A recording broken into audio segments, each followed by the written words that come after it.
Welcome to the Andrew Holland Podcast, where we explore the stories of successful people, get insight and advice from individuals who have accomplished amazing things, and dive deep into understanding ourselves as human beings. Now, here's your host, Andrew Holland. Hello, everyone, and welcome to another episode of the Andrew Holland Podcast. Joining me in studio today is Sherman Cawley of Cawley Architects, one of the top, if not the top, design build firms here in Phoenix, Arizona. They've been around. Actually, they just celebrated their 30th anniversary on April 4th this year, and they've done over 900 high-value commercial projects or residential projects. You guys do both. No, just mostly commercial. Just commercial. Right. And over 20 million square feet. Sherm? Yeah. Thank you so much for joining us today, and welcome to the Andrew Holland Podcast. Well, thank you for inviting me. I appreciate it. I'm glad to be here. So your story is one that expands 45 years. You've been doing architecture in the That's Valley. right. You got started during a very interesting time in the early 1990s, during the savings and loans crisis. Right. But before we do that, get there, take us back. You're a native Arizonan, Right. born and raised in Tucson, went to Cornell University. So you left for a little while, became an architect or went to architecting school, and then came back. Give us some insight on your history and how you ultimately decided, you know what, I'm an entrepreneur and I'm going to open my own shop. Okay. Well, I'd love to. Thank you. So, yes. And I went to Rincon High School when I was growing up in Tucson. So that also, interestingly enough, is something that I've been able to stay involved in as an alumnus. So I've enjoyed that. Anyway, I loved growing up in Tucson. It was great. My family was from New England. And so I always felt like I had one foot in New England as I was growing up. So when I was accepted to Cornell, to the architecture school there, I felt very comfortable about going back east. Are you a Patriots fan or football fan at all? No. Okay. I wasn't a sports fan back then. Okay. I certainly am now, of course. But yeah, when your team wins all the time, of course, you become a fan, right? Although they've had their moments now that Tom Brady and yes, the coach Belichick is gone. Well, what I loved when I was there, because after I graduated from Cornell, I went to Boston and lived there for 7 years. And of course, there I love the Red Sox. So that was really fun. But my story is that I always wanted to be an architect. When I was going to school in Tucson and went into middle school, at that particular period of time, it was just 7th and 8th grade. I was in a drafting class and won first place in the Arizona State Fair for my drafting. And I thought, wow, I can do this. This was in 7th or 8th grade? This is 8th grade. 8th grade. Yeah, I can do this. And I had always been interested in form. Not necessarily sculpture, but certainly form. And the other thing that I recognized about myself early on in life was that I loved projects. So in most cases, those were just book report projects, where I had to write the book report about the various kinds of boats that were, in the world in the 1600s. But I actually built the models and everything, and I loved that. So between a love of form and a love of projects and a love of drafting and whatnot, I thought, well, this is something I really want to do. And I've never, ever changed.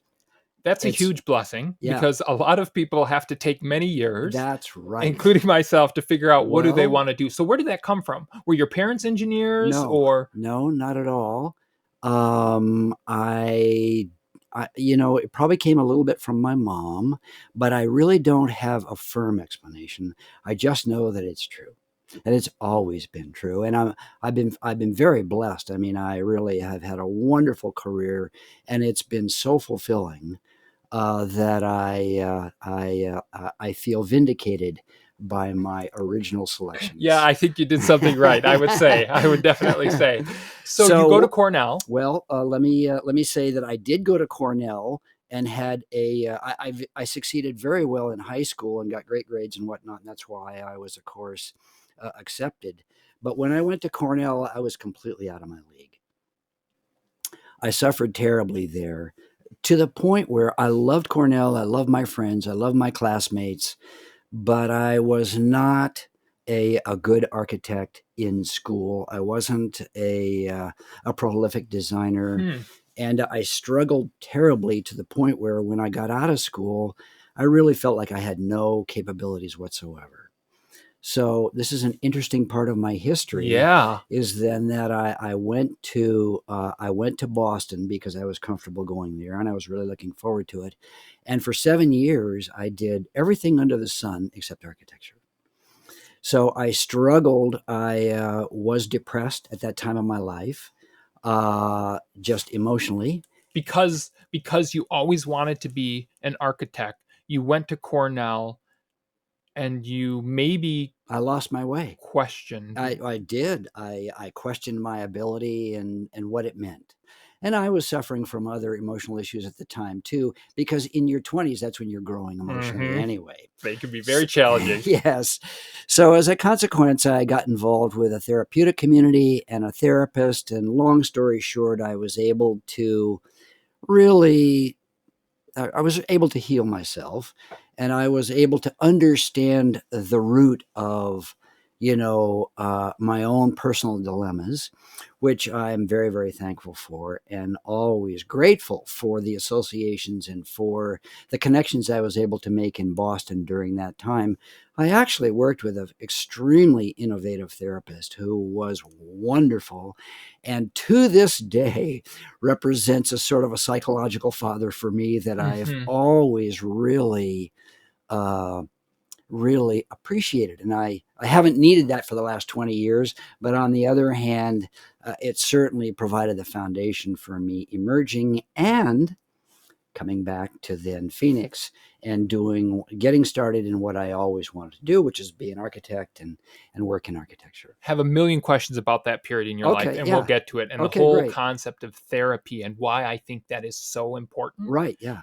I do think the stigma, there used to be a stigma. I think that's fading away, but we'll get there. Okay. So when you're in Boston, you say you're doing anything and everything under the sun. Yeah, I drove cab. Okay. I drove cab. I love to show my pictures of my cab licenses because it shows me in very long hair with a mustache and looking like a total derelict, looking like a fantastic derelict. And as a matter of fact, I still show these today, and everyone goes like, "That is so cool. That is amazing." Is this what, the 70s? Yeah, it was absolutely in the 70s from 72 to 79, Okay. 78, Okay. 72 to 78. So you're driving cab. You Yeah, just stumbled into that? No, I had to. I had to find a way. Okay. And that's what you did in Boston pretty much the whole time? No, I did other things too. So I opened my own little wood shop, and I built cabinets for a while. I taught crafts and woodworking and other kinds of skills in drug programs. So those were 3 jobs I had. I may have had a 4th. Oh, yeah, absolutely. Well, in the therapeutic community I was a member of during that time in Boston, I also worked there as a staff member for a while. I kind of did maintenance and those kinds of things. So as you can see, those are my salad days. And none of them I had any money involved. These are all just subsistence living. But it was enough for me to, concentrate on myself and do what I wanted to do.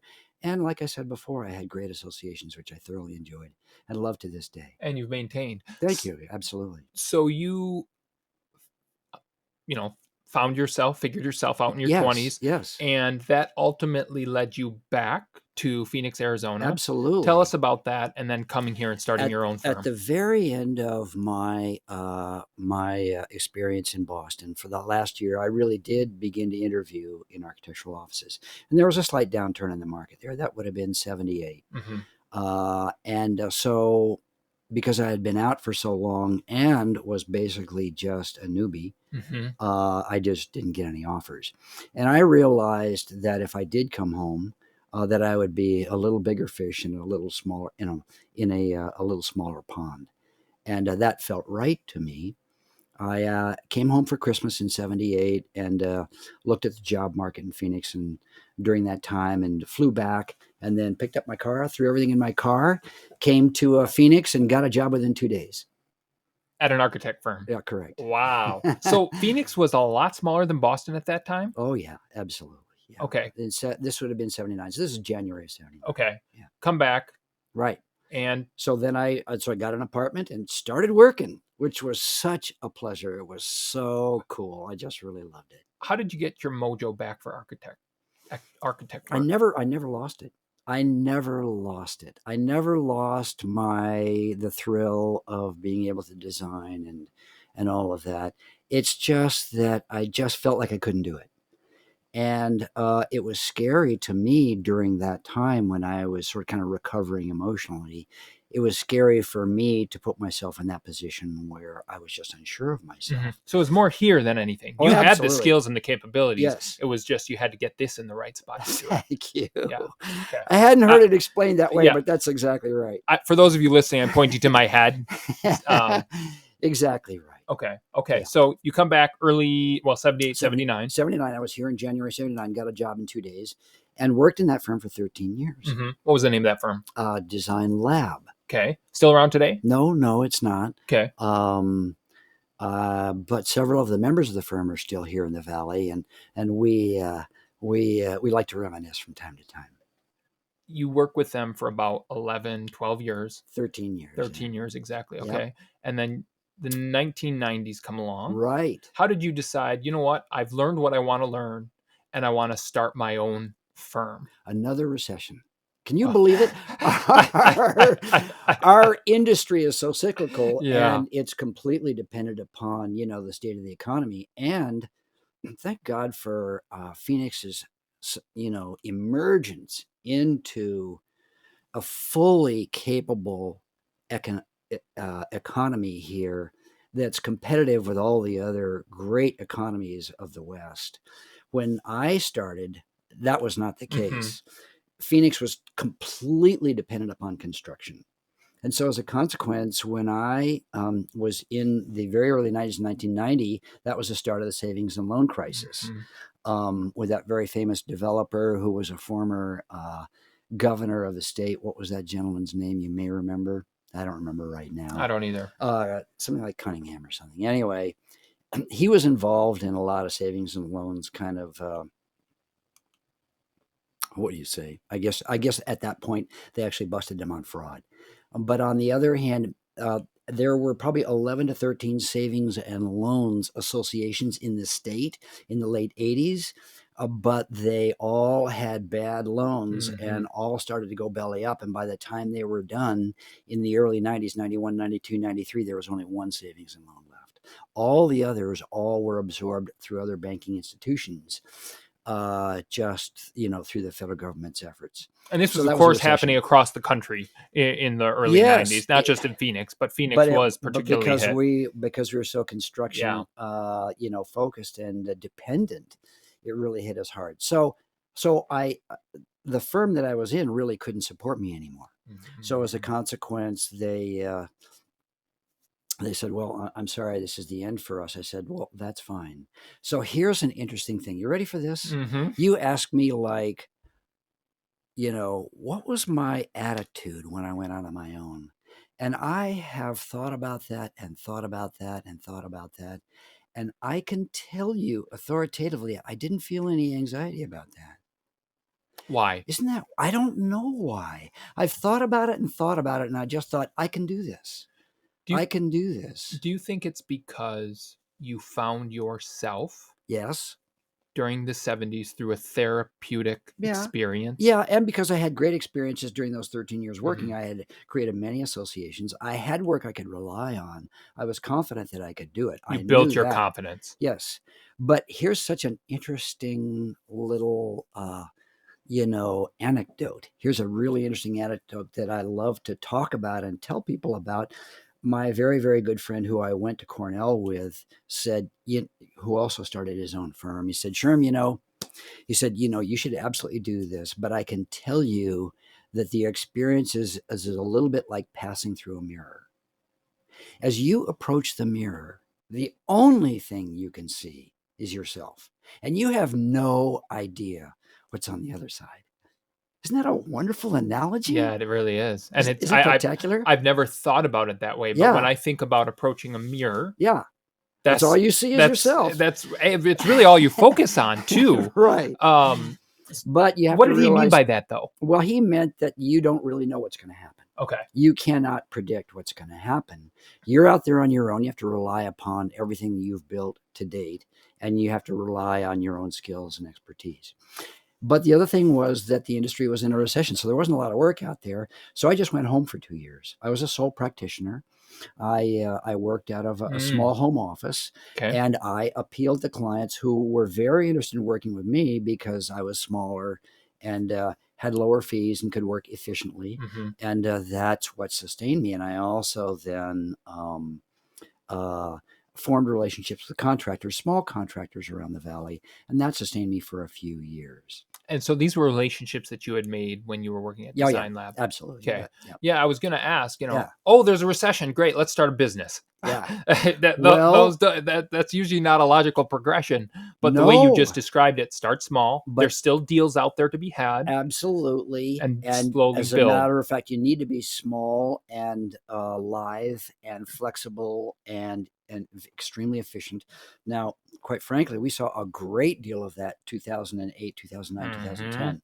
I mean, our industry, pardon me, lost a tremendous number of practitioners, many of whom decided to go out on their own or do drafting services or do remodels or, get it all, quite frankly, go into other industries. Hmm. But there was a tremendous attrition, after that worldwide recession of 2007, 8, 9, 10, 11, all that time, which we So, can talk about, by the way. well, yeah, I want to, because what I heard you say earlier Yeah, is you're thankful that Phoenix isn't so construction dependent as it was in the early 90s. right. But I question that, Okay. or I want to push you on that a Yeah, little bit, okay. Yeah. because look at what happened in 2008.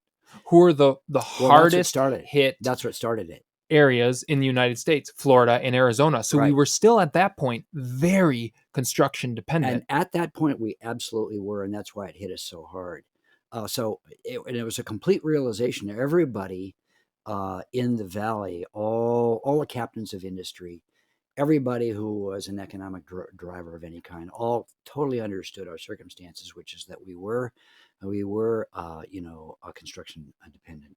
So that's really what started, the great effort that Chris Camacho and everybody else has worked so hard on. The economic development directors for all the municipalities, the state. Everybody started working on diversifying our Hmm. economic base. And quite frankly, we have the city of Phoenix and ASU to thank for providing the seeds and the germs of our growing economic base now with everything they did downtown with biotech Hmm. and then bringing in ASU and putting a campus downtown. Between those two enormously important and impactful um, contributions towards the growth of Phoenix. I mean, you have to remember too that in 2007, 8, and 9, there was no life downtown. Hmm. And that was the other great complaint that everybody had. We basically had, no viable downtown. So as a consequence, everyone started working on that. And I think that from my understanding, as a very interested bystander, those were the two probably most important contributors towards the eventual resurgence of a much broader kind of economy here based on many, many other industries for the valley. Well, in any case, in my own case, I was just working at home on a couple of buildings and a couple of Yeah. TIs, small restaurants and things like that. Yeah. Before we jump back into your Yeah, story, yeah, so do you think, in our intro call, you yeah. said that Phoenix has always been a boom or bust area, very Less construction. so now. Okay, so that's my question. Do Yeah. you think that has materially changed since 2008, since 1990, and the Yes. previous? Oh, absolutely. So you don't believe, and I want to talk about this a little later in Yeah, the yeah. episode, what we're seeing in real estate, Right. commercial real estate, Right. interest rates, Okay. and questions that I have for someone who is so experienced not only in the valley but in the construction industry, which no matter where you are, Yeah. is a pillar of economic activity. Yeah. When you look at any GDP or any type of multiplier effect, construction is where it starts because it employs so many different talents, Right. industries, Right. all the blue collar, all the material shops, retail, Right. goes on and on and on. Okay. We'll talk about that in just a bit and where you see this market and the impact Okay. of things I think are coming. Back to 1990s. Yes. What made you decide to leave your home Right. and open up Cawley Architects? Okay, so I had formed a relationship with a very prominent design build contractor here in the late 80s at my firm. So that was just serendipitous. We actually ran into someone that's so well known here in the Valley, and that was Dave Sellers Hmm. from at that point, JKD. Uh, Senior, Dave Sellers, Dave senior. Senior, exactly. And as a matter of fact, of course, you had Carrie on here, Hmm. quite a few episodes ago, Yep. and she was the one who referred me to you, which I appreciate, Yeah. and I appreciate the opportunity. But we have a common history there of having done so much work, uh, uh, you know, uh, through that whole episode. So I had met Dave Sellers Sr., and we formed a relationship in the late 80s.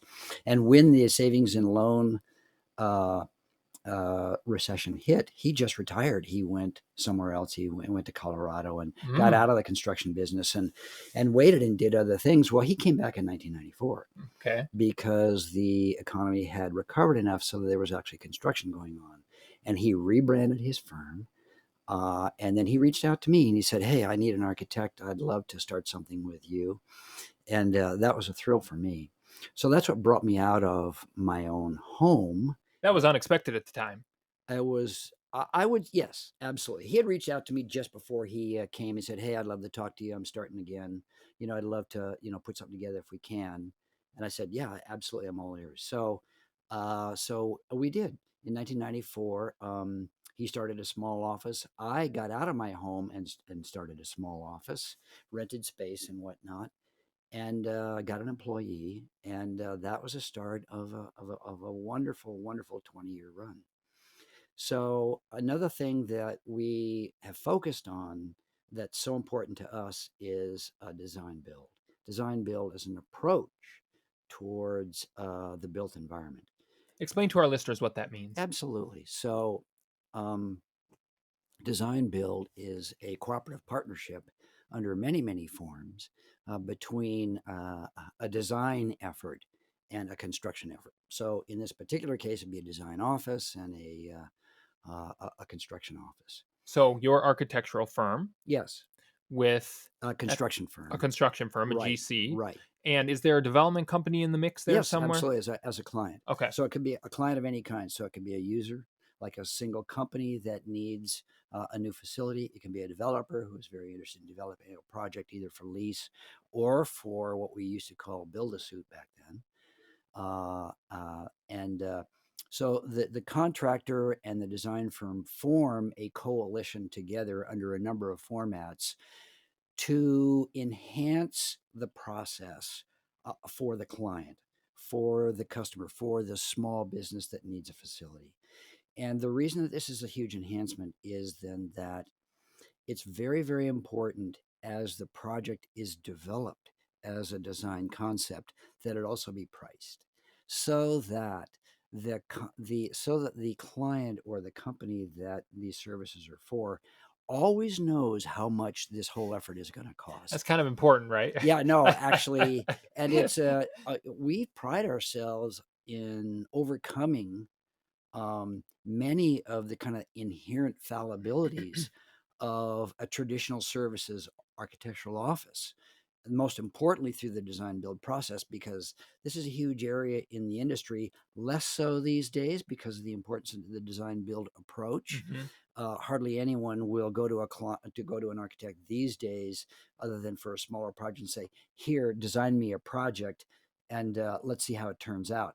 Because ultimately, when the project goes out to bid, then it always comes in over budget Yeah. because it was never priced in the first place during the development of the process. Yeah. And as a consequence, then there's a setback in terms of the schedule of the project, but then there's also more costs involved in having to revise whatever needs to be revised, and all of that is all possible during the initial phases. So to break it down into its simplest parts, Yeah, and tell me if I'm reiterating this incorrectly. Essentially, you get someone like Cawley Architects involved at the beginning correct. of committing to a project Great. to understand the design elements and the cost. Correct. And once you've gone through that due diligence, what I'm Right. calling due diligence phase, Right. then you have a better determination Yep. as to whether this is a feasible project or whether it's non-feasible, correct? That's correct. And then the other thing you do is you get a chance to assess your team. Yeah. So, and by the way, this isn't our contractor. It's any contractor. So we have a stable of contractors, obviously, like any successful business that we will always work with. It's very, very important to develop those relationships, as you know, and that's inherent in any business.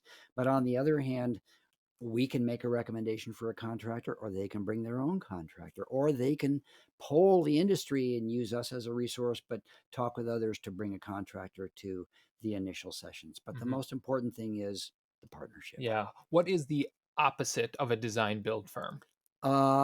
Just a traditional services firm that will go ahead and design a project without necessarily having the contributions of pricing all the way along. Now, you can, under certain circumstances, use a construction manager rather than a construction outfit. Somebody may feel reluctant in terms of hiring a contractor right away. So you can do design bid build, where a contractor is used for pricing during the initial design phases, but they don't necessarily have the contract for the project. They only have an opportunity to gain the project through a bid process at the end. The concept there under design bid build is simply that's the contractor who has the most experience on the project. He's been working on it from day one. He's going to have the best pricing because he's going to know exactly all the ins and outs, all the pitfalls, all the things to avoid, all the things where he can gain a little advantage over his competition. So that's a very valuable process. Yeah. But you can also do, a CM generated project as well, a construction manager generated project. And we've done several of those recently where, you're working with a construction manager who prices it as you go along so that the client still knows the generalities of what the overall cost is going to be. So you actually start the project without knowing the final cost, but the construction manager keeps the client or the development company, depending who it is, up to date on what those costs are. Exactly. Why would anybody do that without knowing the costs in advance? You mean a project? Yeah. Well, it doesn't happen these days, especially for anything larger, of course. Okay. So it used to be even 10, 15, 20 years ago that about 40 or 45% of the industry all did some version of design build. I haven't seen a figure recently, but it's probably 60 or 70% of the industry. Because people realize the inherent risk and the alternative option. So here's two things about our business. First of all, we've had the wonderful opportunity of being able to work with small businessmen who are just exactly like us. They're just out there doing what they love to do, and they're out there doing what we do every day, which is just turning the crank. And so these That's are how all you build. That's exactly. And these are all wonderful, wonderful people, either entrepreneurs or family businesses or whatnot. So that's number one. And number two is this is probably the most expensive thing they're ever going to do. Yeah. It's a facility for their company is probably the most expensive. If you're getting into high manufacturing, then obviously equipment and all that's going to be up to that much or more, et cetera, et cetera, et cetera. But we can confidently say that it's one of the most expensive things they will ever do. So that's why we loved working with contractors, because we knew we were delivering a coherent, viable service that had credibility. We knew we had credibility because we were working with contractors who were also, invested in delivering a credible service as well. You've been in not only a business as an entrepreneur, right, as a founder, which is inherently volatile, right, but you've been in an industry that is inherently volatile. Yeah. So yeah, I want you to think back, yeah, and I want you to think about, when I say this, what immediately comes to mind, okay, the most challenging moment you experienced in your business right, and how you got through that. okay. Well, clearly the recession of 2007, 8, 9, and 10, 11. So I had a dream. I had a dream when that happened, that I was hiking with my client, and we were in a precipitous area of a very dangerous canyon. And I came to a precipice. And then I woke up. But I came to a precipice. I mean, that's how scary it was. I was dreaming about it. That's how scary it was. So during it happening or before it happened? No, during it. So first of all, I had never experienced anything like what happened. And quite frankly, most of us hadn't in the industry. Certainly my clients, a few of them did who had been around for a little bit longer, like they'd been through the early 90s and all of that. And then the dot-com, thing in the early 2000s. But here we were 8-9 years later. So I had never been through anything like this. And so I'm a very loyal person. And I made many mistakes, myself and my partner. We held on to people too long. Employees you're talking about? Yes, absolutely, because of the severity of the impact of, not having much work. So that was number one. It was a scary time. The second thing was that I didn't take a check. In my firm, I have always run my firm where everybody else always gets paid first. Regardless, doesn't make any difference. So I stopped taking a check. We also cut everybody's salaries that we could retain. We eventually had to, of course, let go of people. But for those people who we retained, we wanted everyone to let them know that, first of all, this is ubiquitous. We're doing this throughout the company. We all have to share this pain. And everybody totally understood that was a completely viable approach to this issue. And then for my partner, I maintained as much of his salary as I possibly could through the first very severe portions of that period. And then as we began to get our footing and began to find work through our design build relationships, we began to stabilize. Obviously we cut our staff in half, and we cut some expenses, but in our industry, as a service industry, there's not a lot we can cut. I mean, salaries are the basic. And after that, I mean, you still have your rent, you still got all the other expenses. So we don't have a lot of expendables. It's a very labor intensive industry. It's all up here. You get paid for the head and in the architectural side of things. So here's what also we did. I really firmly believe that you have to work really, really hard to have a successful business. And in order to do that, you got to deliver a great service. You have to. That's the essence of everything. You've got to deliver a great service.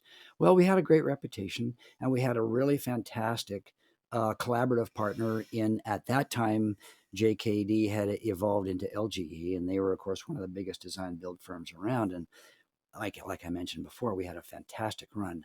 So we just welded ourselves to each other. We were their architect for those first 3 or 4 or 5 years. We did 95 or 98% of all their work.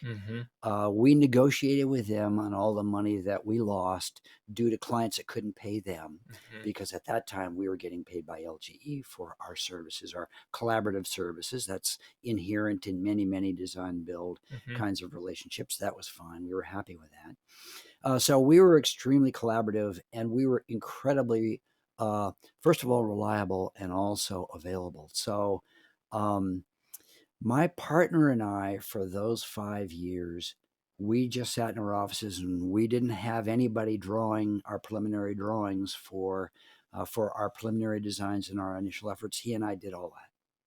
It was an extremely efficient way to work. Frankly, very, very satisfying. For me personally, I just absolutely loved it. It's one of the most gratifying parts of our business for me, is to be able to sit in front of a computer and design a building. And I loved that. But on the other hand, we had to do that. And so the way we got through it was relying on an extremely capable, one of the most capable contractor design build offices in the Valley, with a leader in Dave Sellers Jr., who was, more than capable. He has a very famous reputation, of course, for being a tremendous provider. He went out and found a bunch of cash deals. In 2008, 2009, and 2010, he was working on a lot of things that lenders weren't going to lend on in that particular arena, because so many of them weren't in the arena anymore, but he found cash deals to work on. And So you just went out and raised capital. He did, and he found ways to work around some of the lending inhibitions in the arena for his clients and customers that still needed work and still needed facilities and still needed remodels and whatnot. And at that time, although he also shifted, from light industrial to entertainment. He made a wide variety of associations in other industries, including healthcare, even including education. So he found ways of getting projects. And of course, we were his primary support. And so we slowly, after cutting back and finding ways to cope, then we slowly began to stabilize. And the other thing I do have to say is that this is a time when, we couldn't always meet payroll. And so I just contributed to the company. And I contributed what to anybody would be an important amount of money over all those years to be able to maintain the precept that everybody else got paid first. And if I recall correctly, one of the things you're most proud of throughout your career is that you kept 5 people working during that whole time period. I'll flip it. I kept 12 people busy for 5.5 years. Wow. Myself and my partner. Paul, my partner, is totally responsible for easily half of that. For all 5 years? Oh, 5.5 years, absolutely, yeah. When lots of people were going out of business? Yes, absolutely. We were bigger than quite a few of the other firms that had cratered. So this is just an anecdote, but one of the certainly most prolific and very high profile firms here in the Valley really had to cut back so severely that we were larger than them for quite a few years, even though they had a much higher profile here in the Valley. But we're just in there grinding. We were in there grinding. That's what you got to do. We did it. You got to have grit and you got to grind. Was there ever a point during that period when you thought, this is it? No. Never. Never. It's never even occurred to me on anything that's ever happened. And so that's an interesting perspective because I know a lot of people who go through those periods, not that they wanted to give up, right, but that financially it was just not. I was just in a position where I could help, and I found ways to help.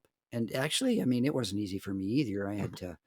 I had to find a way. Yeah, but I did. Yeah, and so between Paul and I, we kept everything intact. And the other thing is, we kept everybody, nobody changed places. The whole staff was dedicated to us. You grow a loyalty and a dedication to a firm that they can visibly see. That's right. Cares more about them. And cares equally as much about them as all the other aspects of our business. Exactly. Yeah. But it had to be a stressful time period. Yeah. Well, like I said, it was like I got to the edge of the cliff and I looked over and then I had to wake up. So that's so interesting. I never thought about that. So I had to wake up in order to figure out what I was going to do next. I never thought about that. That's why I woke up. And because you weren't going to go over the cliff. There's no way I was going to go over. You weren't going there. So funny. The human mind, though, is not, I don't believe, created to deal with the emotional volatility that comes with being not only an entrepreneur, but being in an industry that's this volatile. Right. Unless if someone's Superman and the only person that's capable of that would be God. How did you mentally and emotionally get through this time period? Well, I knew that we could work hard, and I knew we had a successful business. So I knew we had that stability. And I knew that in that particular period of time, they were going to need us, LGE was going to need us, and we were going to need them. So that much was at least stable. Mm-hmm. So tell me again what your intent of the question was. How can, and maybe this time period, and there's other time periods that you know about that perhaps were more volatile for you emotionally than this particular time period? No. I didn't think so. But how did you get through that psychologically? Oh, okay. All right. Well, so after all these years, see this gray hair? You eventually grow some emotional maturity. and some emotional stability. So, so I would say, first of all, that I've learned through business never to make assumptions about anybody in regards to their response or reaction about anything. There's always a reason why someone, and I have a point for this. There's always a reason why somebody complains, somebody is mad, somebody is upset, somebody doesn't agree, something that causes tension. There's always a reason for that. So I've learned over time not to react until I actually find out. Because more often than not, somebody gets mad at you, you get mad back, and then suddenly you find out a little bit later that actually you were wrong. Mm-hmm. You didn't need to be mad at them because there was actually a basis for which they were mad. Yeah. And if you would just look at the actual instances for why they were mad, there are things you can work with there. You can work with them, you can work with yourself. And I've learned over time that that's the most important aspect of actually running a business, is not to make assumptions about people, but actually, join them. Join them in their irritation, join them in their distress, join them in their stress, join them in participating in whatever it is that, is causing this stressful episode. So that's number one. Mm-hmm. So I've just learned not to be stressed out. Now I carry a lot of stress with me, but I dampen that by thinking about what it is on their side. So the second part of that is obviously empathy. So I've learned over the years that it's very, very important to have empathy with our customers and our clients, but it's also, of course, very, very important to have empathy with our staff. Mm-hmm. So I think this is a hallmark of our business and our particular office. So this is a little bit of a roundabout answer to your question, but I'm getting there. There's two aspects of empathy. So first of all, I've learned over time that you can't always discern it, but I do believe that for the most part, people always give what they most want to receive. And so as a consequence, if you can discern that in your relationships with them, you can understand what it is they're trying to give. And if you're open to what it is they want to give and you're a receptor for that, then you've created a relationship which is one of trust. Can you be more specific? Give an example. Yeah, like when someone gets mad, if someone is mad in the office about something that doesn't work for them, it's important to let them know that it isn't helping necessarily for them to get mad. What does help is talk about what's making them mad in the first place. But the other thing is not responding to their getting mad. It's important for you to say, oh, you're right. Yeah, darn, I'm sorry. Yeah, I get that. I contributed to, your irritation or whatnot. I get that. So how does that jive with the philosophy? What they give is what they want to receive, because what they're giving is anger and judgment. No, what they're giving is what they're upset about, which is what they care about. Okay, they're just manifesting it as right. anger. They're telling you and what you need they to dig care deeper about to understand why they feel that way. Absolutely, it's because that's what they care about. Yep. Okay, so that's what you mean by they give what they want to receive. Correct. Okay. Right. And what you should give back is what they care about in a response to what they care about. Okay. So that's one. I believe in that. Okay. Second of all is that I found in my life over time that you described me as being warm. I had an ability over time to draw people out, which made them feel comfortable, which I enjoy and I appreciate that. Talk about giving what you most want to receive. So, case in point, very well done. So as a consequence, I've had a knack for that over the years, where because I don't necessarily, and I've gotten upset before, and we're all human, right? Of course, yeah. Absolutely. But I've learned to dampen that over the years. But the most important thing is I've learned to kind of ferret out, what people are irritated about, and just kind of work from that angle. But on the other hand, I've found that I can work from that angle by drawing people out. And so, I just love people. I love being with people. I love being with my staff. And, that kind of joy radiates in the office when I'm there, when I'm talking to them, even about some subjects were a little bit difficult, which we can talk about in a bit.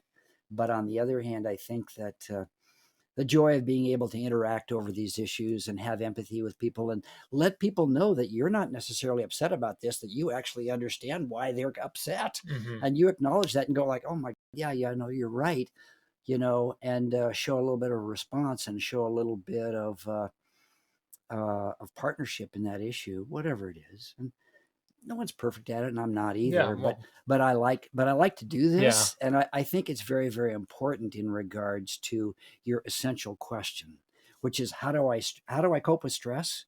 You look for things that are stressing everybody else out, and then you try and find a way to cope with them over the issue that is stressing them out, if you can, and join them in that.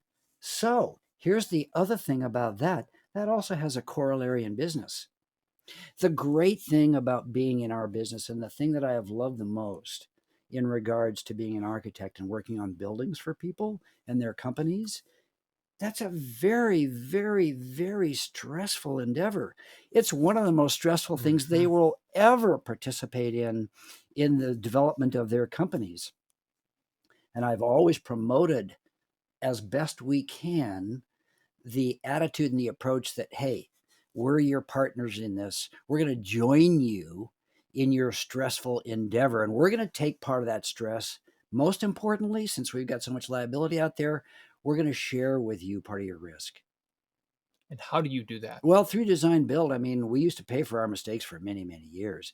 And over the years, of course, we have none that we've paid for, because design build it's a crucible for getting it right. Yeah, it is. When you have to pay for your mistakes, I mean, I've had mistakes in the past that this is, 20, 25 years ago. This is a long, long time ago. I've had mistakes we've paid for. But on the other hand, it develops a relationship of accountability, that you are accountable. And as I say, we've worked our way out of all of those issues over the years. I mean, by working out, we've continued to improve our service to the point where we don't have issues like that anymore. But on the other hand, that's another thing about my own personality, which I think has been a contribution towards the success of our firm, which is that I have promoted this idea, not only with our staff that, hey, we're in this with you, but with our customers, our clients, hey, we're in this with you. You're in a very stressful situation here with one of the most expensive things you'll ever participate in. And we're not only going to share some of that stress with you, but we're also going to share some of the risk. So how do you, I heard you say, pay for our mistakes? Yeah. Which I think is an excellent way and a successful way, as you've proven to do business. Right. But the counter side of that, right, and I have seen this many times yeah, in corporations, and it is inherent right, within all businesses where that mindset is taken, which Right. I think is the mindset you have to take. right, How do you prevent that right, from inhibiting creativity? Right. Because those are two separate ends of the spectrum, or they can be, right, if you don't actively work to bring those two together. I've seen it. You're going to pay for the mistake that you've made, right, and people inherently right. okay, I'm not going to do anything outside of the box, because if I get creative and it ends up costing money, Right. then I'm going to have to pay for Right. it. Well, that's a good question. I want to take a step back, is that we've worked our way out of that as an approach to our relationships these days. So we're always participating in every issue that comes up to a much, much deeper extent than we ever did before.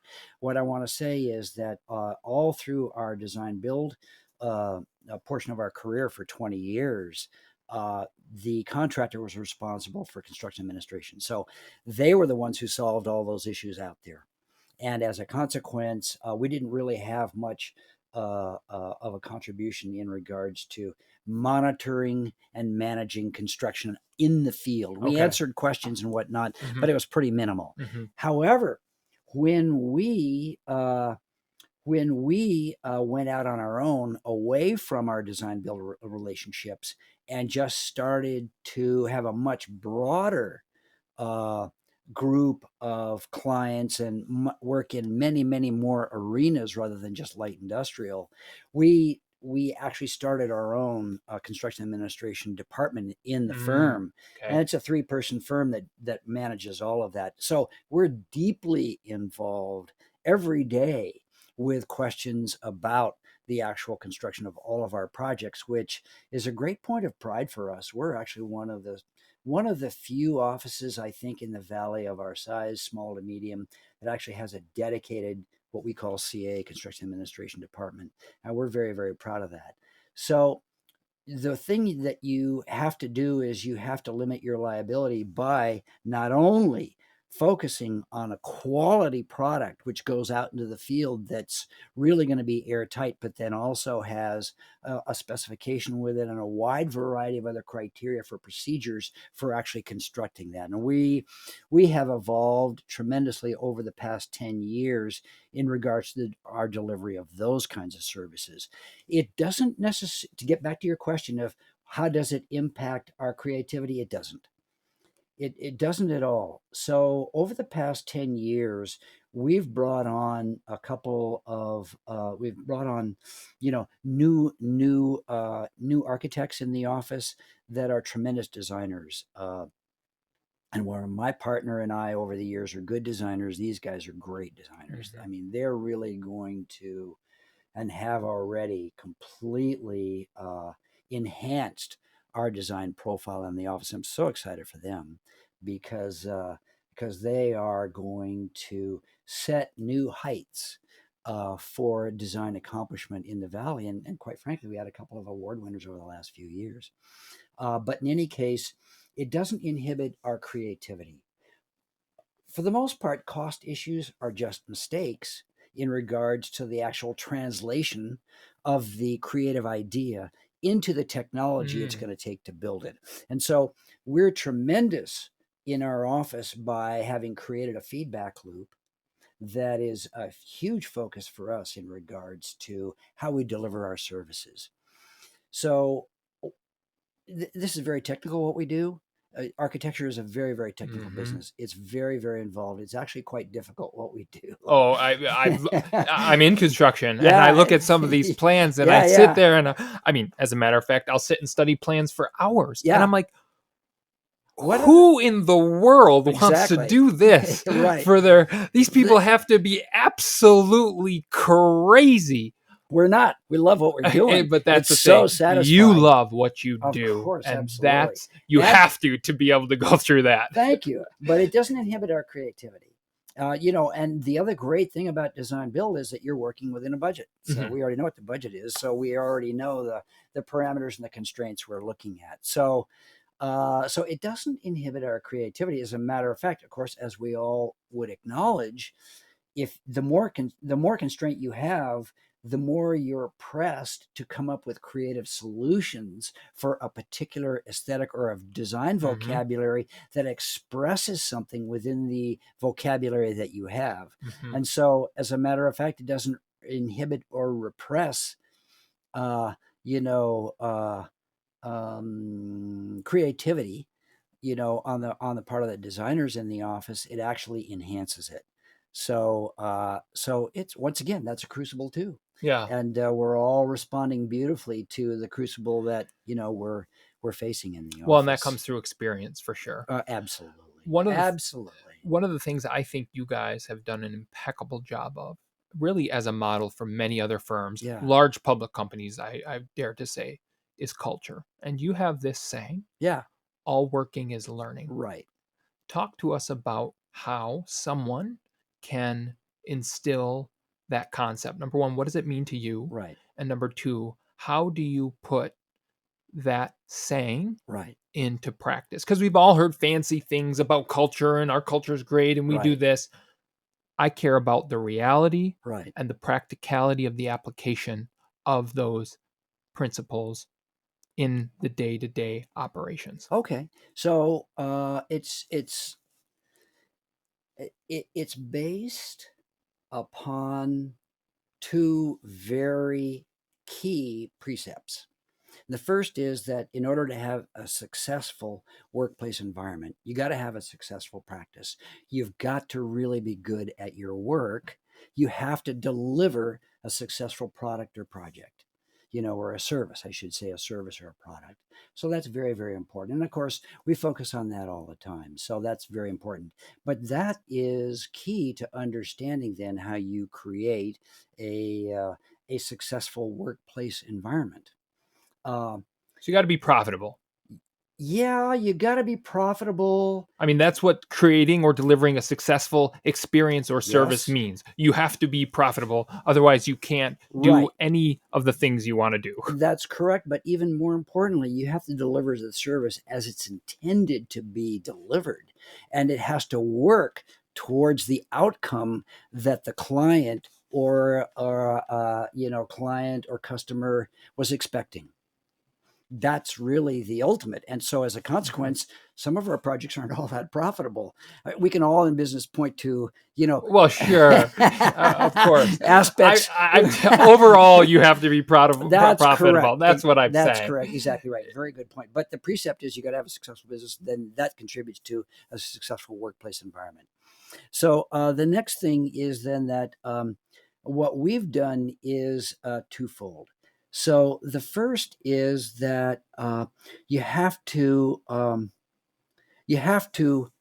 want your staff or your employees to be fully engaged in your work process.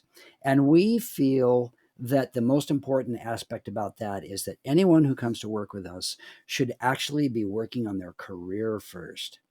They should be thinking that whatever they're doing for us in their role with us is contributing to their career, growing their career, that they are enjoying this aspect of their career, and that it's fulfilling at this particular time. That's number one. And number two is that there's an opportunity to grow and there's an opportunity to continue to expand in whatever way they want. Mm-hmm. So that's number one. So a successful service or product, which is delivering in your industry and really any industry, what the client is expecting to be delivered. Correct. And of course, you need to do that profitably if you're going to continue as a firm. Perfect. And then number two, focusing on the people that actually make that come to fruition right. and their life path, career path. Thank you. Perfect. Okay. And so we've spent a tremendous amount of time on that, and we have really done a great deal in that arena. So the first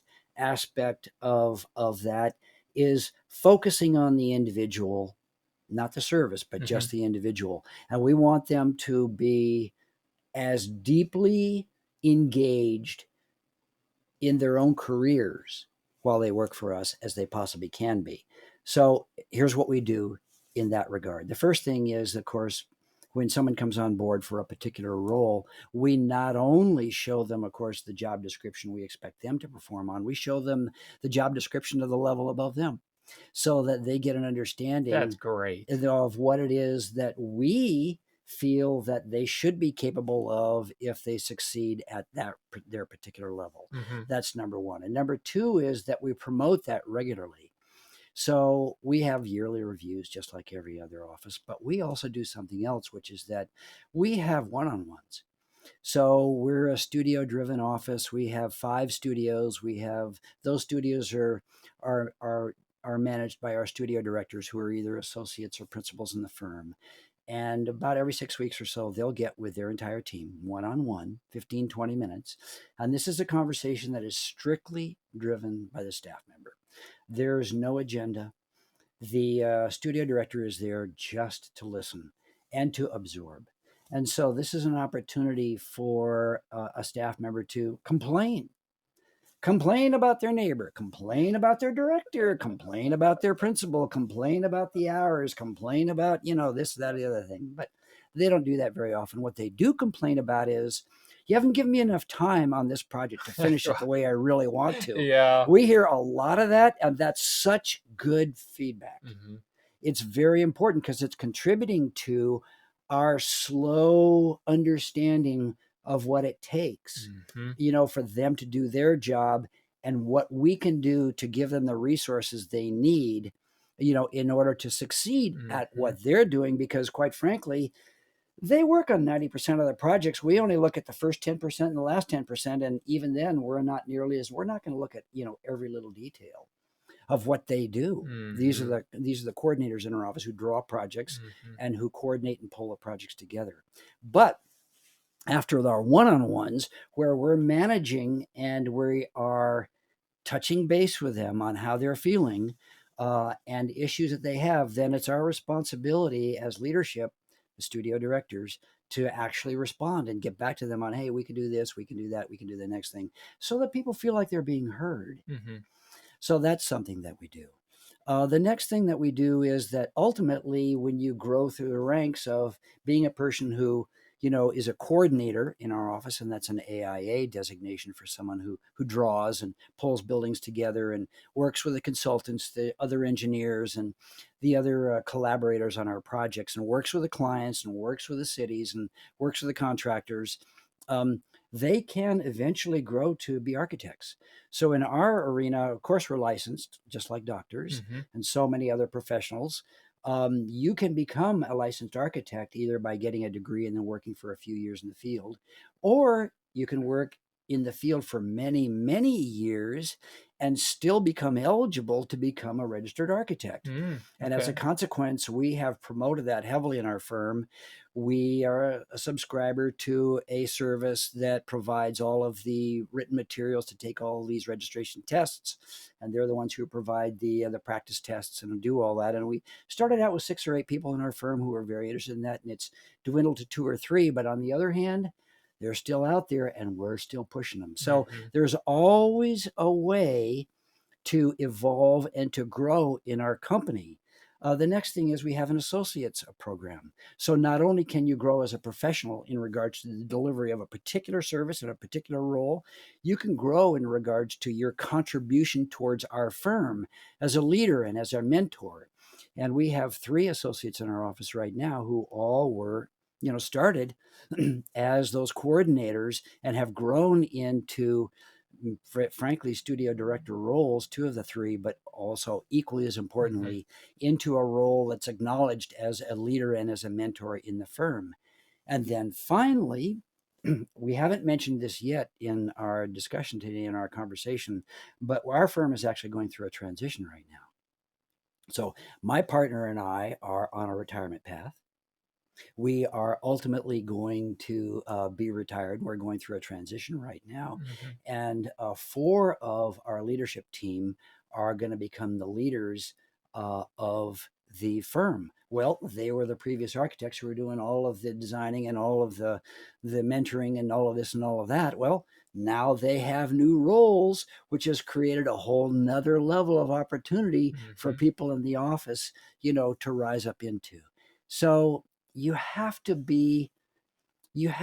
really give people the opportunities to grow. And that's one of the principles of all of working is learning, is that with the obvious evidence of the learning is for you to grow and get better and better, and also raise to a higher level and obviously get paid more. So that's something that we focus on. One of our studio directors is our interior designer. So just very briefly, the best example, she's our best example. Very briefly, she came into the office right out of college and started drawing for us, and became, within 5 or 8 years, our very highest level coordinator, our best coordinator and drawer. So she eventually came to us and says, hey, I'd love to get back into interior design, which is where I started and what I have my degree in. And so she now is an interior designer for us. So she graduated through all levels in our firm, not only professionally, but then also leadership wise as well. And then you guys, that got the firm into interior design. And it was perfect for us. And everybody loves working with her, and she's fabulous. And so that's been a very, very successful part of our story. I appreciate you sharing those principles, because I don't think it matters what industry you're in, what size of business you're in. Those principles you just described and the application of how you actually manifest that in the day-to-day operations, Right. Anybody can put in place.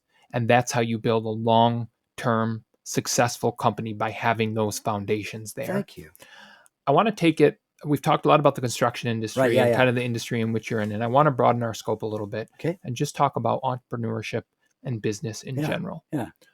Based on your years of experience. Yeah. When someone is looking to go out on their own, start their own company, Right. there is a degree of risk involved, Yep. and a large degree of risk. Right. And it varies industry to industry. It obviously varies based on what they're trying to accomplish. But I think one of the things that people always wonder, and why I enjoy having conversations with someone who has gone through 45 years of Right. experience Yeah. in a volatile industry and in the volatility of being a business owner, Right. is you can tell us what works and what doesn't work and what has led to your success. So I want to ask you this. Why do you think some people succeed and others don't? I can tell you that my own story is that I'm just a person who always have felt like if I just sit here and water the grass a little bit longer, eventually it's going to get a little greener. But So, the other thing is I always recognize the challenge of getting better. I mean, I could see what needed to be done in order to get better. And so that was very exciting to me. It didn't make any difference whether it was on the, on the leadership side or on the technical side or on the design side, the relationship side. I always I always could recognize, how I could improve. So, and the other thing is once you get that opportunity, you've got to seize it. You have to seize the opportunity and you have to perform.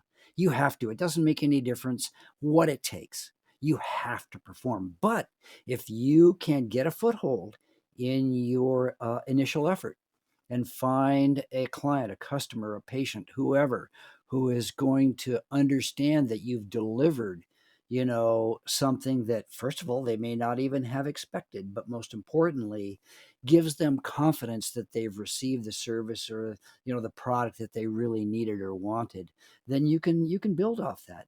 And that's exactly what it takes. You've got to have the opportunity and then you've got to perform. I want to take us back to the days that you were talking about earlier when you Yeah. were in Boston. Yeah. And I want to dig a little deeper into Okay. those. All right. And I see this all the time, and this question stems from, I believe, we as a society, because of social media and because of many things in society, Right. are becoming less emotionally stable Huh. and less introspective Yeah. of what we need to do to be successful. And what I heard you say earlier in the podcast Right. is emotional intelligence Right. Correct. in challenging situations, how you control yourself, and then listening to the other individual Right. and listening to the other individual, Right. not just hearing, but actually listening. Right. What did you learn about yourself, or what did you discover during those 7 years that allowed you to break out of that state of depression or sadness of thinking that you weren't going to be an architect? And I'm not asking you to get so personal. What I'm asking you is things you can share that other people who maybe are in that period, and Right. everybody goes through that period at Right. different points in life. Right. It can be usually it's after a significant life event. Right. Um, but tell us what you learned about yourself and what people can take away from that if they're going through a struggling time like that. Well, I think it's important to get help. I think if you're depressed, I think it's important to get help and you know, to be willing to get help. Uh, so you're correct. There's a stigma to therapy and a stigma to being in therapy, which is Why do you is think too that? bad. Yeah, why do you think that is? Well, I don't. One of the things would be, people want to feel like they're independent and can handle themselves, and so as a consequence, I've heard it expressed many times. Well, I don't need that. I'm not going to get anything there. That would be one of the reasons. Some people may be afraid that they're going to learn something about themselves that they would be afraid to know about, which is really too bad. But on the other hand, that could be another reason. I think there's, approval. Your parents or someone that you love or a social setting that you're in may disagree or may disapprove in some way or other. So it's important to find a little bit of support somewhere along the way, Mm-hmm. but also to just dip your toe into it and find a way. There's so many resources out there these days for all kinds of help. So I think it's important, first of all, to take the first step. Yeah, absolutely. You have to find a way to take the first step. there may be people in your life who are encouraging you to get a little bit of help, and maybe you're resisting them. Maybe those are the people you're mad at, or don't have a relationship with, and so don't want to listen to. But on the other hand, you have to consult yourself, and you have to be willing to just be a little bit open to those first few conversations. And the next level is finding someone who can actually help you. So actually, that's very difficult. I lucked into a situation that really helped me a lot. I went through a couple therapists before I found one, but on the other hand, I found a fantastic one. How did you know when it was the right one? Oh, it was just conversation. Okay. Just conversation. It's like it just that. clicked. Yeah. Yeah. Oh, absolutely. Yeah. Yeah. And so that can be vexing for people. Oh, I went to this therapist and he didn't do anything for me, or yeah, I know that, or whatever. I mean, it might be a wide variety of things. Yeah. So between some support from your closely held and from a little bit of internal inquisitiveness about, well, that didn't necessarily work, but I still think this might work. You need to you can't give up. Yeah. I think that's another thing about, being depressed. You really shouldn't give up. So here's the thing about depression. Ready for this? Mm-hmm. All ears. You have to take action. That's the key. That is the ultimate key in being depressed. You have to take action. And what do you mean by that? You have to do something. You have to do something to address your depression. And claiming that you're not depressed is, the most popular way of handling That's the worst way of handling it. Of course it is. Absolutely. That's what everybody does. That's the first. You have to take action. And so what you've described is, hey, audience, listen to Sherm, he's had this experience. This could be valuable for you. Well, yeah, it turns out to be, in my own personal experience, turned out to be extremely valuable, and one that I have coveted, my whole life, because it helped me in ways that I couldn't get help before. Here's the thing. You ready for this? When I was growing up in Tucson, those are the 50s and the 60s, and my parents couldn't talk to me about feelings. It wasn't part of our society at that time. 100% true. It wasn't part of our society. There was no context for that. My dad went out and actually worked in a job that he wasn't all that happy with, but that's the way he showed his love, by providing for the family every day and coming home and knowing that he had provided for us. And my mom the same way. I mean, she could talk to me a little bit better, but on the other hand, there was no talk about feelings in the home, and that's very common during that time period, because they showed their feelings through action. Yes, they didn't feel the need to verbalize it. Exactly, and so I needed help by the time I got to my 20s. And I've heard that so many times, and it's not a criticism. No, it's just a reflection on who we were and how we all have evolved. But you can't give up, and you do have to take action. Yeah. So. And I think that is what you said. Number one, I think a lot of people, and you hit it on the head, we lie to ourselves more than anybody. And people that don't want to have an outside party come into and break apart all our lies, that's probably the number one reason people are like, oh, I'm fine, or I don't need help, or I don't need to talk about my feelings, because they're afraid to, really. Yeah. Because that's right. They're afraid to. Yeah. It'll be what it reveals. Yeah. But how can you fix anything? Well, if you're not even willing to confront truth. Well, and that, one of your previous, invitees, Jonathan Keyser, talked about that. He talked about the society of, what was it, fear and something else. Why do you think society is that way? Do you think it's getting better? And why do you think society is that way? Oh, absolutely. It's getting way better. But on the other hand, you look at the politics today and you wonder. Well, I think so much of our society, I wonder if it's a facade. So much of society, Sherm, is a facade. And I cannot figure out why so many people want to pretend to be who they aren't, or portray a certain image to please someone else. Number one, that's incredibly exhausting. And number two, what an awful way to live. Well, you have to have had some great experiences in regards to your authentic self, Yeah. in order to be reassured that actually that's appropriate. And so I'm not going to pontificate because Well, no. I don't know anything about it Well, really. you do, but okay. So, But, in regards to, my history and my thinking about it, I mean, you have to realize your roots are where you came from, and we all came from a much, much different yeah, society. Our society is so much more prolific, so much deeper, so much more expansive. There is such a greater cornucopia of resources and yeah, understandings. Even over the past 20 or 30 years, we're so much richer for it. We're all much, much richer for it. So, and that's to everybody's, great credit, including guys like yourself who are out there, you know, wanting people to contribute and inviting people to contribute and inviting people to share and grow closer together in regards to all of our mutual efforts, which we all care about, all respect in others. yeah. It's a Yeah. very foundation of why I started the podcast, because you're two or three of my original business in the waste services industry. I Yeah. remember we were fluttering bankruptcy, didn't know how I was going to pay for payroll the next day, Yeah.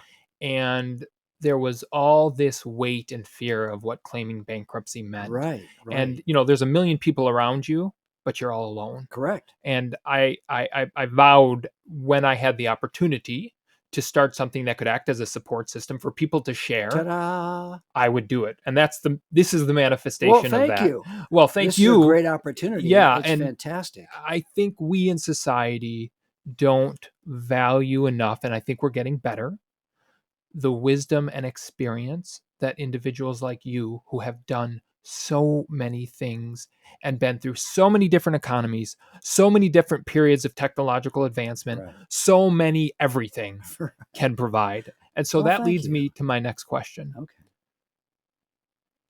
You're in your early 70s, correct? Correct. What, after all these years, do you wish you could go back and tell 33-year-old Sherm Hmm. that you wish you had known at that point? So this would have been when you're back in Phoenix now, Yeah. that you could only have learned through all of the life experiences that you've had. Well, that everything's going to be okay. Okay. You know, I probably knew it, but I wasn't too worried about it then. Uh, I don't know. That's such a great question. I'd actually have to think about that.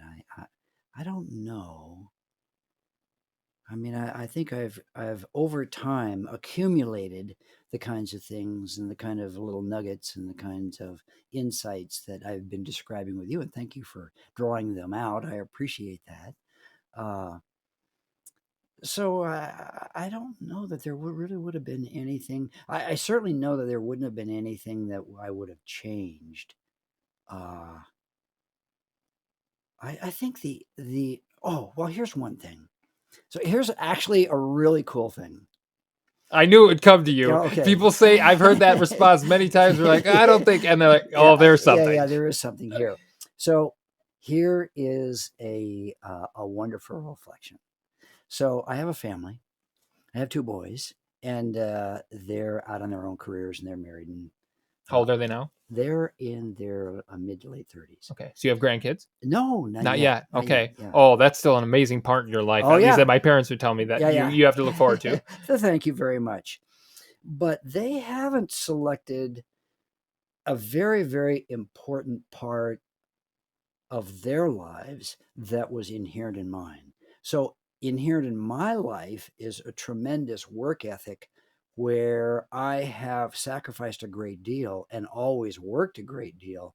In regards to that, I haven't had, from somebody else's point of view, an ideal work-life balance, which of course is such a huge conversation, of course, in our society these days, and appropriately.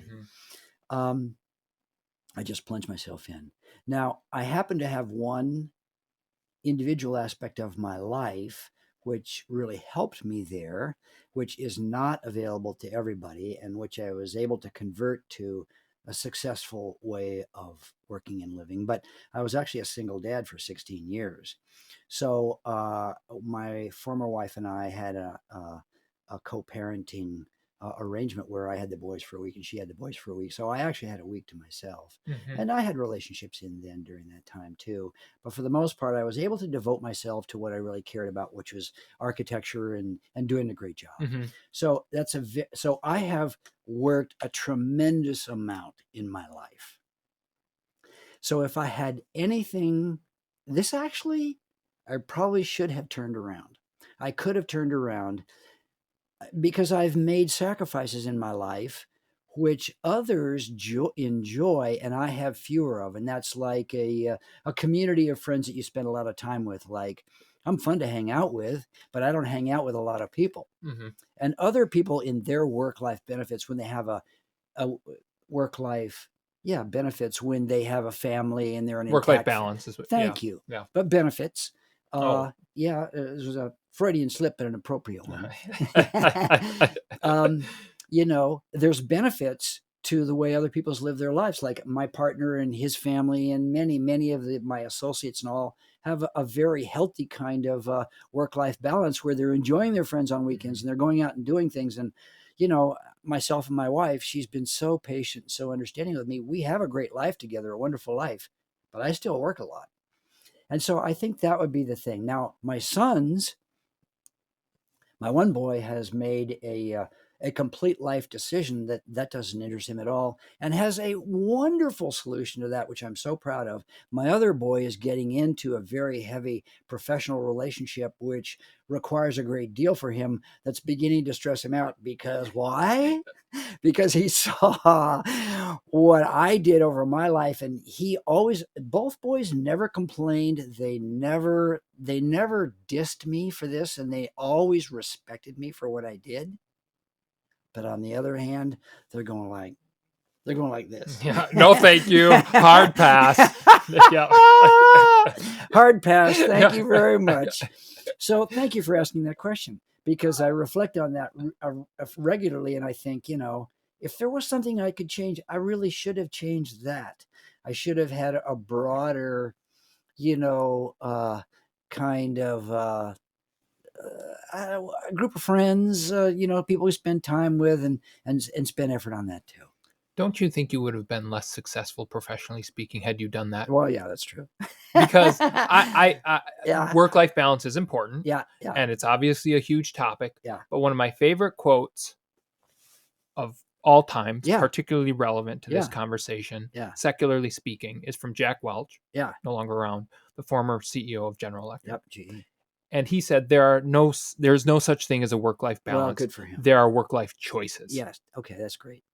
And that's very, very true. Right. So one of your sons has made the choice. Right. You know what? I don't need to have that level of success professionally or financially speaking. Right.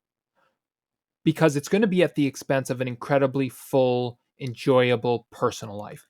And that's a choice. He's such a hero for me. I mean, I just look at that and I go like, oh my. The other thing is, it's scary for me. I don't know if I could have done that. You couldn't. So that, and this is coming from someone, Carrie, I know you're listening. So work-life choices yes, choices are incredibly important conversations to have with the people important in your life. Yes. Because the reality is, Sherm, yeah, you couldn't have been any different than who you were. Right. I know that. Well, I'm very happy. Genetically, you could not have been any different because I'm the same way. Yeah. And I love working. Yeah. And I love the hunt. Yeah. And that's why I believe if you're an entrepreneur, you're either born with it or you aren't. Well, it could be. And I've talked to tons of entrepreneurs. Right. And that's what I've concluded. Yeah. And if you're born with it, well, it's a crucible you will have to deal with. Oh, well, that's it. And and I'm not unhappy with my choices, but I look back and I go like, well, I could have really done better. Yeah, and I appreciate you sharing that reflection because I think it is so important. What I think is the piece that a lot of people miss is having those conversations early up front. Right. So that expectations, right.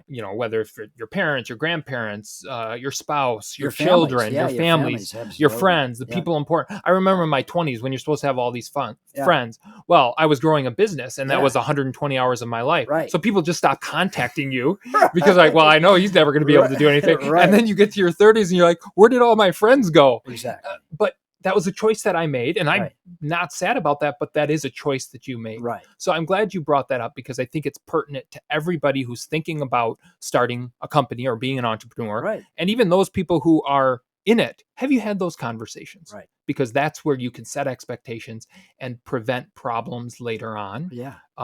when they may potentially arise. Yeah. Well, and I try and buffer it as much as I possibly can, of course. Yeah.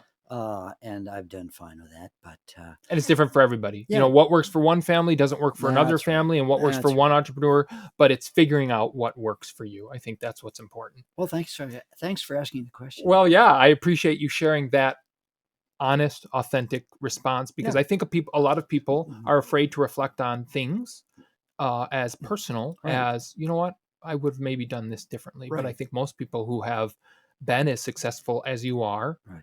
I listen to tons of episodes of a podcast called Founders Podcast, and all they do is study entrepreneurs Right. through biographies or autobiographies. And that's probably one of the number one things they all say Yeah. is, I wish I would have had a little bit more work-life balance. Yeah. Well, here's the other way to the the famous joke, and I think I heard it on Dave Letterman one time, which is that there's one thing that St. Peter has never ever heard when anyone ever has approached the pearly gates, and that is, geez, if I could only have spent a few more hours in the office. Yeah, no, I've heard that one, and that's true. But I would say the alternative is Yeah. the way you provide for your families and you Yeah. create the economic engine of growth, Of and we course. have all the things we have in our society, is because there's people like you. Well, thank you. And the other thing is, this is a joyful enterprise on my behalf. For me, it's joyful for me. And so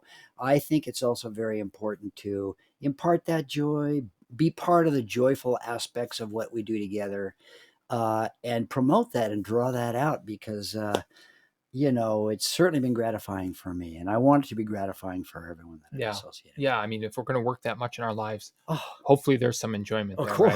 right? And for like 98% of America, a lot of them dread going to their jobs every day. No, So, can't be. No, well, it's not that high. I just made that It's number. not that I just made that high. number up, but it seems like a lot. You've been very gracious with your time, Sherm. So I want to conclude on this, and Yeah. it's pertinent to current events, Okay. the economy. Yeah. Tell me what you see after all the years you've been in the construction industry. Right. You've seen the ups, you've seen the downs, you've Right. seen the all arounds. We're in a very interesting time. Yep. The Fed has kept rates where they are. Right. They're at about 5.25 to 5.5. Right. They raised them very quickly. Yep. From March 2022 up until through 2023. They're holding them steady, data dependent. I have my own personal beliefs about what I think is coming and where the economy is going to go. Right. Tell us your perspective. Well, I think there is a wild card out there in regards to what the administration is going to be in the next 4 years. Mm-hmm. So I don't have any insight into that. Take me down that path, because that's an interesting question that a lot of business owners, setting politics aside, Right. they like stability. If Biden gets reelected, Right. where do you see things playing out? If Trump gets elected, where do you see things playing out, economically speaking? I don't have any insights into that. Okay. Other than it would be obvious that the current economy is very, very strong, and as a consequence, and certainly the local economy is very, very strong. So I certainly see that as continuing. I can't imagine that an administration would have such a deep impact in regards to the local economy, Mhm. even if the administration does change. And here's why. It's because so much of what's in motion right now has more to do with the technological aspects of our economy.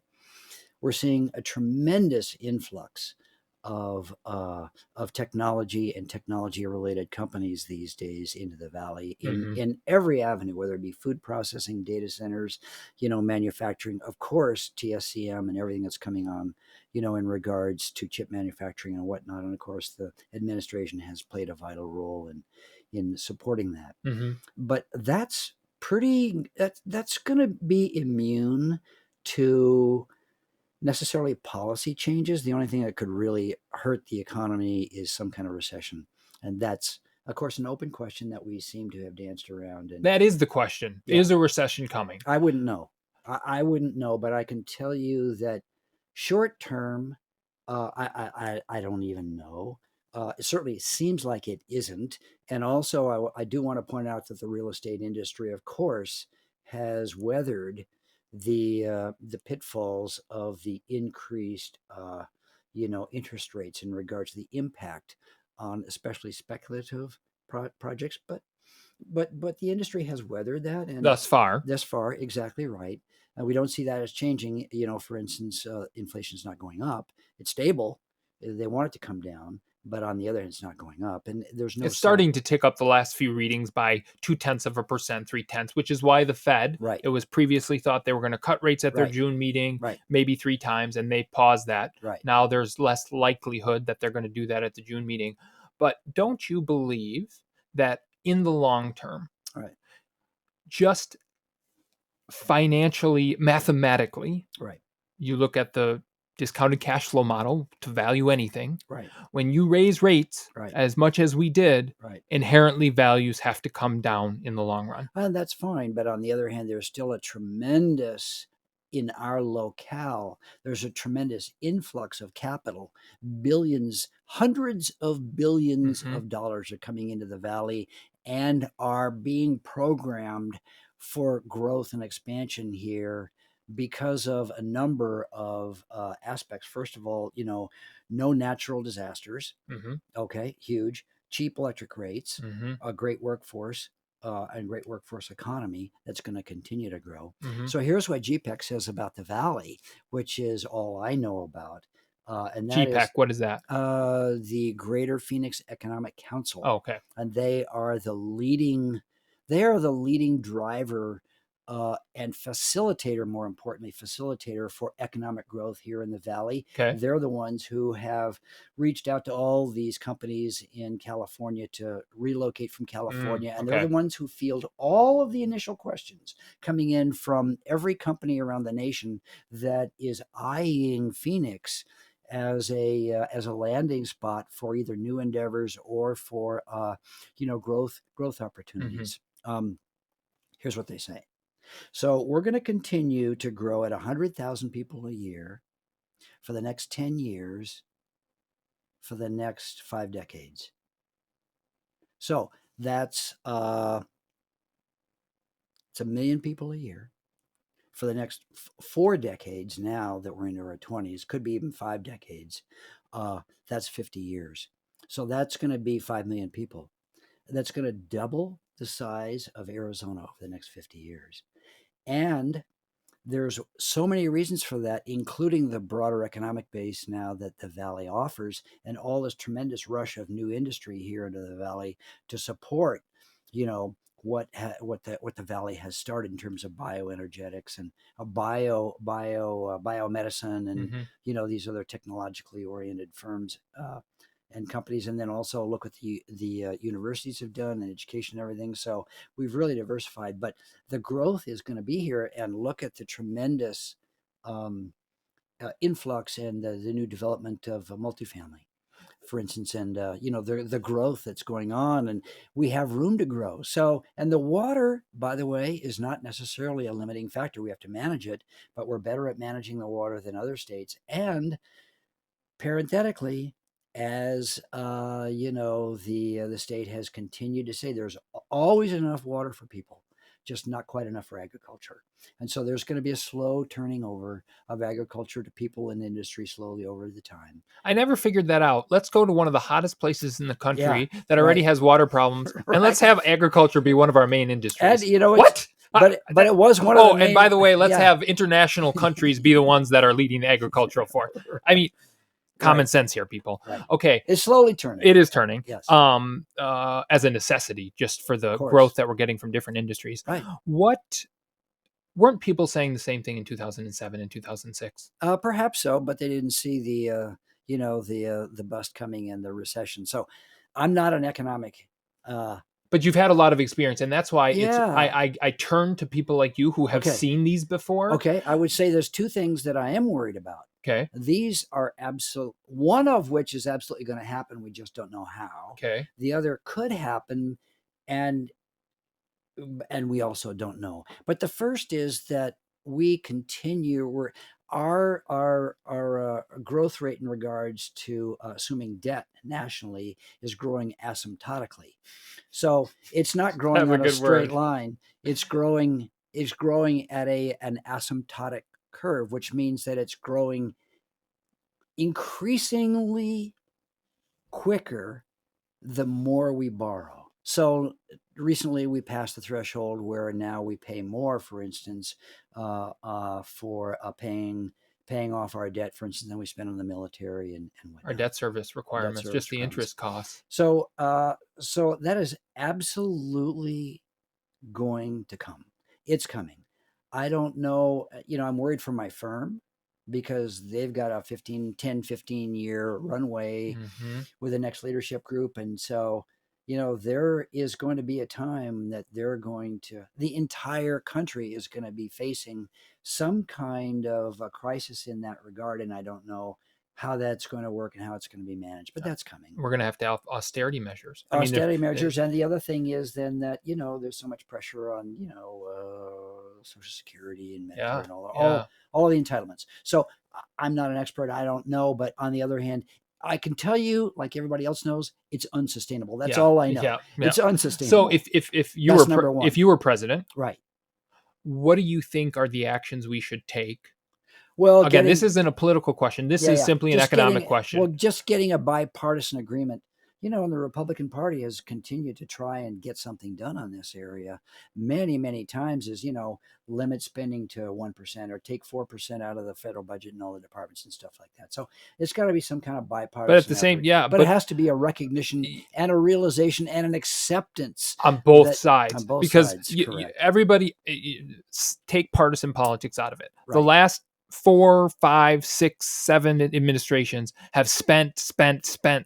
We haven't had a balanced budget since President Clinton and Newt Gingrich with the Contract with America came together and actually balanced our budget. Think about that. That's 30 years ago. That's right. And since then, our spending, as you said, has just gone exponentially up. Right. And not one single administration, and we've had lots of Republican administrations, we have lots of Democratic administrations during that time period, have done anything to solve it. Well, no, there was one. Obama had that agreement with the Republicans. And there's a word, and I can't remember the word, but it starts with the letter R. And it's where they had pre-programmed cuts in spending if they couldn't meet certain budgetary criteria. It didn't work. What happened? It did work. It did work. It did work, but it wasn't enough. I did see. Work, okay. But it wasn't enough, and they kept it until. I love politics, so I can't believe I can't think of the word, but it's something like restitution or something, but that's not the right. So we had attempts. But we just either didn't go far enough for long enough, and we didn't keep them going. We didn't keep them going. Okay, so that was number one. Right. Number two, an upcoming confrontation with China. So China has enormous ambitions. Oh, yes, they do. I'm not a politician, and I've had the fortunate experiences of having several presentations on this from through a volunteer group that I work with over at Luke Air Force Base, and they're completely dialed into an upcoming, not a conflict necessarily, but it's certainly a confrontation. Does it have to do with Taiwan? Yeah, it does, and of course. But more importantly, they're growing in strength, growing in economic strength. In a few years, they will have a larger economy than ours, et cetera, et cetera, et cetera. But they have a different approach to their world outlook than we do. They're not a democracy, and so as a consequence, but they're still extremely competitive with us. Ultimately, there's going to be some kind of confrontation over the South China Sea and everything that goes through the South China Sea. So here's my only point. There's going to be a confrontation in the next few years when China feels that they are strong enough to challenge us, and we are mounting a huge effort to meet that challenge now. Are But we really? oh yeah, absolutely. Okay, Oh, because absolutely. that is maybe something I'm not privy to. Yeah. That Yes. anybody who has followed politics or international geopolitics, Right. this is obvious. Yeah. China has been doing this for the longest time. Yeah. They've been taking over smaller nations, giving them money, then indebting them, then taking over their harbors. Like they're so good at this long game, and they Yes. have the benefit of doing it because they're a dictatorship. Right. And I don't remember what founding father, what was George Washington or Thomas Jefferson said, Right. "Here's your republic if you can keep it." Right. Republics and democracies are a lot harder to stay intact, and the average age is usually only 250 to 300 years. They're a dictatorship. They've been going on forever, and they have the benefit of doing that, and they know how to play these games Well, because they're they learning. can. They're learning. And once again, I'm no geopolitician. I don't know this for a fact. And I'm not an expert You're, by any means. you're asking me what I'm concerned about. Yeah. I'm only Yeah. concerned about two worldwide events, and one, of course, would be it's worldwide debt, but it's certainly our debt. And then the second, of course, is an ultimate confrontation somehow that's going to revolve around the South China Sea. This is the only reason I bring it up, because a third to a half of the entire world's commerce all goes through the South China Sea. So even though you said a third. a third to a half of the world's commerce commerce. Okay. goes through the South China Sea. Think about that. Think about what Yeah. Sherm just said. A third to one half of all world commerce goes through the South China Sea, Right. where most people would agree there is going to be some level of conflict in the next whatever time And not frame. necessarily conflict, but confrontation of some kind. Yeah. It's going to be constricted in some way or another, and it's coming, but we just don't know in one shape or form. We really don't know. Do you believe the United States will rise to the occasion? Of course, absolutely. Okay. Oh yeah, absolutely.